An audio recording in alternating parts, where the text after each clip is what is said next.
అందరికీ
నమస్కారం. Welcome to our channel. ఈరోజు మనం హైదరాబాద్ నుంచి నల్గొండ వెళ్ళేటువంటి దారిలో చెరువుగట్టు అనేటువంటి దేవస్థానం దగ్గరికి అయితే వచ్చేసాం. ఈ యొక్క చెరువుగట్టు దేవస్థానం మనకి పరశురామ ప్రతిష్ఠిత అత్యంత ప్రసిద్ధమైన శైవక్షేత్రం అనమాట. ఈ యొక్క శైవక్షేత్రంలో పార్వతీ జడల రామలింగేశ్వర స్వామి వారైతే మనకి దర్శనమిస్తూ ఉంటారు శివలింగ రూపంలో. అయితే ఎక్కడా లేనట్టుగా స్వామివారి లింగ స్వరూపానికి చారలు అయితే ఉంటాయి. అందుకే స్వామివారి పేరు పార్వతీ జడల రామలింగేశ్వర స్వామివారి ఆలయం అనమాట. ఇక్కడ అందరూ కూడా చాలా విశేషంగా మనకి శ్రీశైలంతో పాటు ఈక్వల్గా ఇక్కడ నల్గొండలో ఉన్నటువంటి చెరువుగట్టు క్షేత్రాన్ని కొలుస్తూ ఉంటారు. మరొక విషయం ఏంటంటే ఇక్కడ అమావాస్య రోజు నిద్ర చేయటం వల్ల ప్రయోగాలు, చేతబడులు, ఇటువంటి దుష్ట ప్రయోగాలు ఇవన్నీ కూడా పోతాయని భక్తుల విశ్వాసం అనమాట. అలాగే మనకి ఇక్కడ అమావాస్య రోజు లక్షల మంది అయితే ఈ ఆలయానికి వచ్చి నిద్ర చేసి వెళ్తూ ఉంటారు. మనకి హైదరాబాదు విజయవాడ ప్రధాన రహదారికి నార్కెట్పల్లి నుంచి ఒక 5 కిలోమీటర్ల లోపలనే ఉన్నటువంటి ప్రధానమైన క్షేత్రం ఈ యొక్క చెరువుగట్టు. మరి ఈ యొక్క చెరువుగట్టు క్షేత్రం గురించి పూర్తి విశేషాలు ఇప్పుడు మనమైతే చూద్దాం. మన వీడియోని స్టార్ట్ చేసే ముందు సబ్స్క్రైబ్ చేసుకోండి, అలాగే లైక్ చేయండి, షేర్ చేయండి. ఓం నమః శివాయ. ఈ యొక్క ఆలయానికి చేరుకోవాలంటే మనకి రోడ్డు మార్గం అయితే నల్గొండ, మిర్యాలగూడెము, నార్కెట్పల్లి ఇక్కడ వరకు కూడా బస్సులో వచ్చి అక్కడి నుంచి మనకి చెరువుగట్టుకు ఆర్టీసీ బస్సులు, ప్రైవేట్ వాహనాలు అయితే అవైలబుల్ ఉంటాయి. అక్కడ మీరు ఎవరిని అడిగినా కూడా చెరువుగట్టు అంటే చెప్పేస్తారు. ఈజీగా మనం అక్కడి నుంచి అయితే నేరుగా బస్సు సౌకర్యం ద్వారా చేరుకోవచ్చు. లేదంటే కనుక ట్రైన్లో రావాలి అంటే కనుక నల్గొండ రైల్వే స్టేషన్లో మనం నల్గొండ వరకు కూడా చేరుకొని ట్రైన్లో అక్కడి నుంచి మళ్ళీ బస్సులోనే మనం చెరువుగట్టుకైతే చేరుకోవాలి. ఈ చెరువుగట్టు ప్రధానంగా మనకి నార్కెట్పల్లి నుంచి పిడుగురాళ్ళ వెళ్ళే నేషనల్ హైవేలో ఉంటుంది. ఒకవేళ బస్సు సౌకర్యం దొరకకపోతే నార్కెట్పల్లి నుంచి కూడా మనం నల్గొండ బస్సు ఎక్కి ఇక్కడ మెయిన్ రోడ్డు మీద స్వామివారి యొక్క ముఖద్వారం దగ్గర దిగి ఇక్కడ నుంచి ఒక 2 కిలోమీటర్లు ఆటోలో కూడా ప్రయాణం చేసి చూస్తున్నారు కదా, ఇదే దారిలో మనకి ముందుకు వెళ్తే ఆలయం అయితే వచ్చేస్తుంది.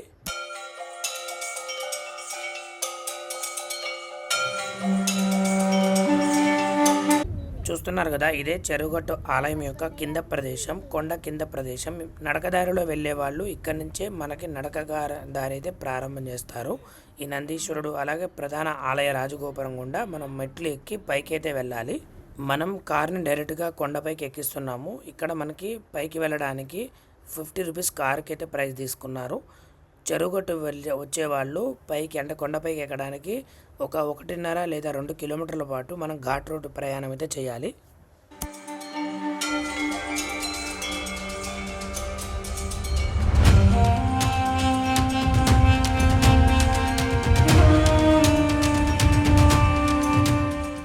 మనమైతే పైకి వచ్చి మన కార్ పార్కింగ్ చేసుకొని ఇప్పుడు ఆలయ దర్శనానికి బయలుదేరుతున్నాము.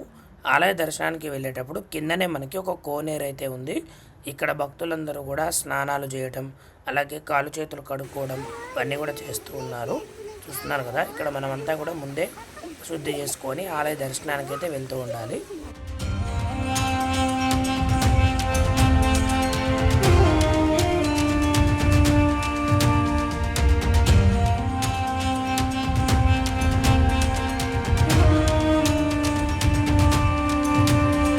కోనేటిలోంచి పైకి వచ్చాక మనకి ఇక్కడ ఒక రావి చెట్టు అయితే కనిపిస్తూ ఉంది. ఇక్కడ భక్తులందరూ కూడా ఊయల్లో కట్టడం, మొక్కుబడులు కట్టడం, అలాగే బొట్టు పెట్టుకోవడం ఇవన్నీ చేస్తూ ఉన్నారు.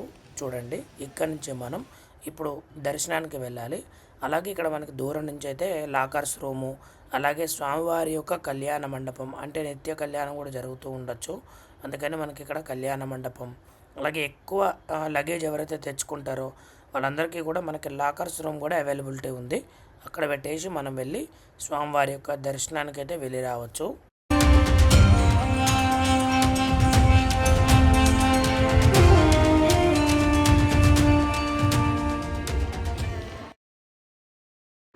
ఇప్పుడు మనం స్వామివారి యొక్క దర్శనానికి క్యూ లైన్లోకి అయితే వెళ్తూ ఉన్నాం.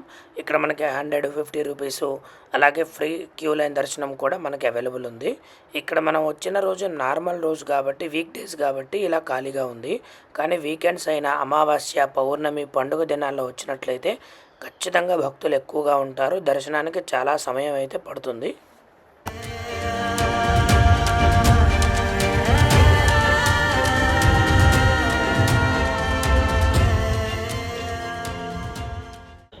చూస్తున్నారు కదా, లోపల గర్భాలయంలో స్వామివారు మనకి ఇప్పుడైతే దర్శనమిస్తూ ఉన్నారు. అసలు స్వామివారిని చూస్తుంటే అలాగే చూస్తూ ఉండిపోవాలి అనేటువంటి రూపంతో ఆ యొక్క శివయ్య మనకి ఎంతో అద్భుతంగా దర్శనం అయితే ఇస్తూ ఉన్నాడు. ఇంత పురాతనమైనటువంటి ఈ యొక్క గుహలో లోపల స్వామివారు అయితే ఉన్నారు. గమనించండి, శివయ్యని మంచిగా దర్శనం అయితే చేసుకోండి. ఈ యొక్క ఆలయం చరిత్ర మనం గమనించినట్లయితే పూర్వం త్రేతాయుగంలో పరశురాముడు శివుడి కోసం ఎంతో తపస్సు చేసినటువంటి సమయంలో ఈ యొక్క గుహలో స్వామివారు పరశురాముడి కోసం ప్రత్యక్షమయ్యారు. అయితే పరశురాముడు చిన్న శివలింగం పెట్టుకొని తపస్సు చేయగా శివుడు ఆ యొక్క తపస్సును వచ్చి ఆ శివలింగం కొంచెం పెద్దగా అయిన రూపంలో దర్శనమిచ్చారు. అయితే పరశురాముడు చూసి, నేను తపస్సు చేసినప్పుడు ఈ యొక్క శివలింగం చాలా చిన్నది కదా, ఇంత పెద్దగా ఉన్నది ఏంటి, ఇది నేను పూజ చేసినటువంటి లింగం కాదేమో అనుకొని దాన్ని భిన్నం చేయడానికి, అంటే పగలగొట్టడానికి ప్రయత్నం చేసి దానిపైన సుత్తతో గట్టిగా దెబ్బ వేయగా అయితే చారలు పడతాయి. ఆ యొక్క చారలు ఇప్పటికీ కూడా ఆ యొక్క శివుడి పైన మనం చూస్తూ ఉండొచ్చు. అప్పుడు శివస్వరూపంలో, లింగ రూపంలో స్వామివారు మాట్లాడి, పరశురామ, నీ యొక్క తపస్సు నాకు మెచ్చి నేనే ఈ యొక్క లింగ స్వరూపంలో ఉన్నాను. నేను ఇంకా ఈ రోజు నుంచి కలియుగ అంతం వరకు కూడా ఇక్కడే ఉండి భక్తుల కోరికలు తీరుస్తాను అని చెప్పి స్వామివారు ఇక్కడ ఉద్భవించడం జరిగింది. కాబట్టి ఆ రోజు నుంచి ఈ రోజు వరకు కూడా పరశురామ ప్రతిష్ఠిత అద్భుతమైన శివయ్య మనకి దర్శనమిస్తూ ఉన్నారు. భక్తుల బాధలు ఇట్టే తీర్చేటువంటి శివయ్య పార్వతీ జడల రామలింగేశ్వర స్వామివారు. అయితే పార్వతీ జడలు అంటే జడలు అని ఎలా వచ్చిందంటే, ఆ యొక్క పరశురాముడు ఏదైతే శివలింగం పైన దెబ్బ వేస్తాడో, పగలగొట్టడానికి ప్రయత్నం చేస్తాడో, ఆ సందర్భంలో చారలు రావడం చేత, ఇవి జడల రూపంలో ఉండడం చేత దాన్ని శివలింగాన్ని కూడా మనం జడలు అనే నానుడిగా వస్తూ ఇంకా పార్వతీ అమ్మవారి జడలుగా భావిస్తూ పూర్వకాలం నుంచి అలాగే ఆరాధిస్తూ ఉన్నారట. ఈ యొక్క స్వామివారు శ్రీ రామలింగేశ్వర స్వామివారి యొక్క నామధేయంతో ఇక్కడ భక్తులందరికీ కూడా దర్శనమిస్తూ ఉన్నారు. ఇంకొక విషయం ఏంటంటే, శివుడికి ఉన్నటువంటి సద్యోజాత, వామదేవ ఇలా 5 ముఖాలు ఏవైతే ఉంటాయో అందులో పశ్చిమ దిక్కులో అఘోర రూపం ఉంటుంది. కానీ ఇక్కడ కూడా స్వామివారు పశ్చిమ దిక్కులో దర్శించడం చేత పశ్చిమ దిక్కు అఘోర రూపానికి నిదర్శనం కాబట్టి ఇక్కడ అమావాస్య రోజున నిద్ర చేయడానికి లక్షలలో భక్తులు వస్తారు. ఎందుకంటే అలా అమావాస్య రోజు ఇక్కడ మీరు చూస్తున్నట్టుగా భక్తులు ఉంటారనమాట. ఇలా ఆ సమయంలో నిద్ర చేయడం వల్ల వారు కోరిన కోరికలు తీరుతాయని కూడా భక్తుల ప్రగాఢ విశ్వాసం ఈ ఆలయంలో విశేషం అన్నమాట. మనం ఆలయం దర్శనం చేసుకున్న తర్వాత ఇలా ఇక్కడ నుంచి అయితే కనిపిస్తున్న ప్రదేశం నుంచి బయటికి అయితే వచ్చి కిందకి మెట్లు దిగుతాము. దిగిన తర్వాత వెంటనే మనకి ఇక్కడ ఆంజనేయ స్వామి వారి యొక్క ఆలయం అయితే కనిపిస్తూ ఉంది.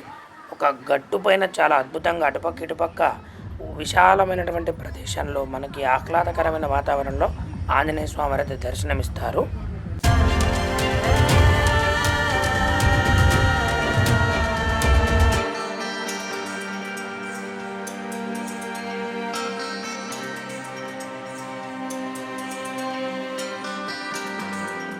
ఆంజనేయ స్వామి ఆలయం వెనక భాగం అయితే ఇక్కడ అతిపెద్ద రాతి గుండిలా ఉంది చూడండి. చాలా జాగ్రత్తగా అయితే ప్రదక్షిణ చేయడానికి వీలుగా చేసుకోవాలి. ఎవరైతే నడకదారిలో వస్తారో, ఇందాక మనం ఫస్ట్లో చూసాం కదా రాజగోపురం, అక్కడి నుంచి ఇలా మనం నడుచుకుంటూ కనిపిస్తున్న మెట్ల నుంచి ఆలయం పైకి అయితే రావాలి. ఇప్పుడు మనం ఇక్కడ అమ్మవారి ఆలయం, అలాగే కాలభైరవుని ఆలయం కూడా చూద్దాము. ఈ యొక్క అమ్మవారి ఆలయం, ఆ తర్వాత ఇక్కడ కాలభైరవ ఆలయంలో కూడా భక్తులు ఎంతోమంది ముడుపులు అయితే కట్టుకుంటూ ఉంటారు. ఇక్కడ పార్వతీ జడల రామలింగేశ్వర స్వామివారి ఆలయానికి ఈ యొక్క చిన్న చిన్న ఆలయాలని కూడా ఉపాలయాలుగా మనకి దర్శనమిస్తూ ఉంటాయి. ఆ తర్వాత మనం ఇందాక పరశురాముడు ప్రతిష్ఠిత అని చెప్పుకున్నాం కదా. అయితే పరశురాముడు జపం చేసినటువంటి గుహ ఇదే అన్నమాట. స్వామివారి యొక్క లింగస్వరూపం అని భావించి చేశారు కదా. ఇక్కడ ఆయన విగ్రహం పెట్టి ఇక్కడ కూడా పెట్టారు. అయితే అర్చకుల ద్వారా మనకు తెలిసేది ఏంటంటే అక్కడ ఏదైతే ప్రధాన ఆలయంలో ఉందో అదే ప్రధాన శివలింగం, ఇది కాదు అని చెప్తూ ఉన్నారు. ఇప్పుడు మనం 3 గుండ్ల దర్శనానికి అయితే వెళ్తున్నాం. పైన అన్నిటికన్నా పైకి వెళ్ళాలి.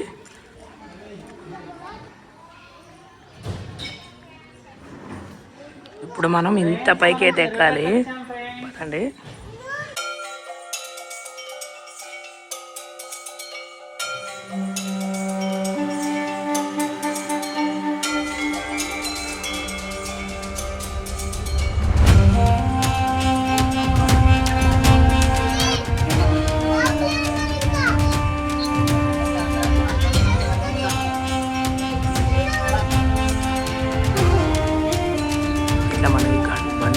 అడ్డుగా ఉంది, కిందకి దూరం వెళ్ళాలి.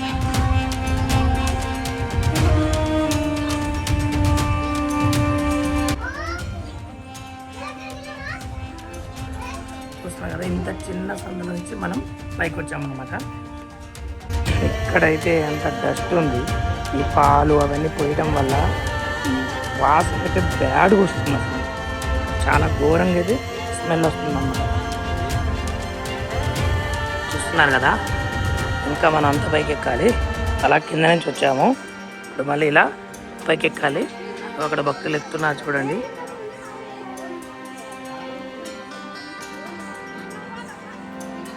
ఈ ఆలయంలో ఉన్నటువంటి మరొక ప్రత్యేకం ఏంటంటే ఇక్కడ పైన ఏదైతే 3 గుండ్లు అని ఉన్నాయో ఇక్కడ 2 బండరాళ్ళ మధ్యలో ఒక సన్నని సందు అయితే ఉంటుంది.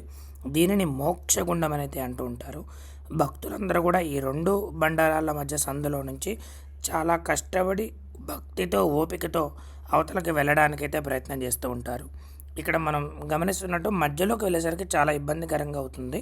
కానీ ఓపికతో ప్రశాంతంగా స్వామివారికి ఓం నమ శివాయ జపం చేసుకుంటూ అవతలకి అయితే చాలా జాగ్రత్తగా అయితే వెళ్ళాలి. అప్పుడు అవతలకి వచ్చిన వాళ్ళందరూ కూడా మోక్షం ప్రసాదిస్తారని స్వామివారు ఈశ్వరుడి మీద భక్తితోటి ఇలా ఈ యొక్క 2 సందురాల ఈ బండల మధ్యలో అవతలకి వెళ్ళడానికి ఎంతో తీవ్రమైన ప్రయత్నం చేసి అవతలకైతే వెళ్తూ ఉంటారు. పైకి వచ్చాక మనకి త్రిశూలం వ్యూ అయితే చాలా అద్భుతంగా అయితే అనిపించింది. అత్యంత ఎత్తులో ఈ యొక్క త్రిశూలం ఉంచారు. మొత్తం మీద ఇక్కడ మనం దర్శించుకోవాల్సింది ఏంటంటే ఇక్కడ కూడా శివయ్యని మనం దర్శించుకోవాలి. పైన 3 గుండ్లు అంటారు. ఈ యొక్క గుండ్ల పైన 3 బండరాళ్ళ పైన స్వామివారు ఉండడం చాలా విశేషం. ఈ యొక్క ఆలయం పైనుంచి వ్యూ చూడండి ఎంత అద్భుతంగా అయితే ఉందో. చాలా మంచి జాలి అయితే ఏర్పరిచారు, చాలా జాగ్రత్తగా దర్శనం చేసుకోవడానికి.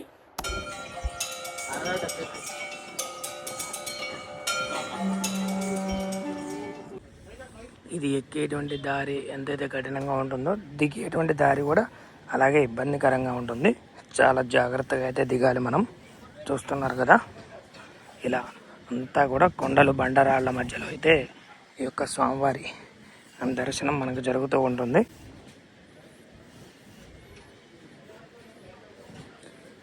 చూస్తున్నారు కదా, ఇందాక మనం అక్కడి నుంచి పైకి వెళ్ళాము, అలా వెళ్ళి పైన దర్శనం చేసుకున్నాము. ఇప్పుడు ఇలా తిరిగి ఇటు వెళ్తూ ఉన్నాం అనమాట. ఇప్పుడు మనం ఇలా అయితే వెళ్ళాలి. చూస్తున్నాం కదా, అన్నీ కూడా కొండలు మొత్తం బండరాళ్ళ మధ్యలో ఈ యొక్క దారి నిర్మించడం అయితే జరిగింది. ఈ దారి నిర్మించడం కూడా చాలా విశేషమని చెప్పాలి.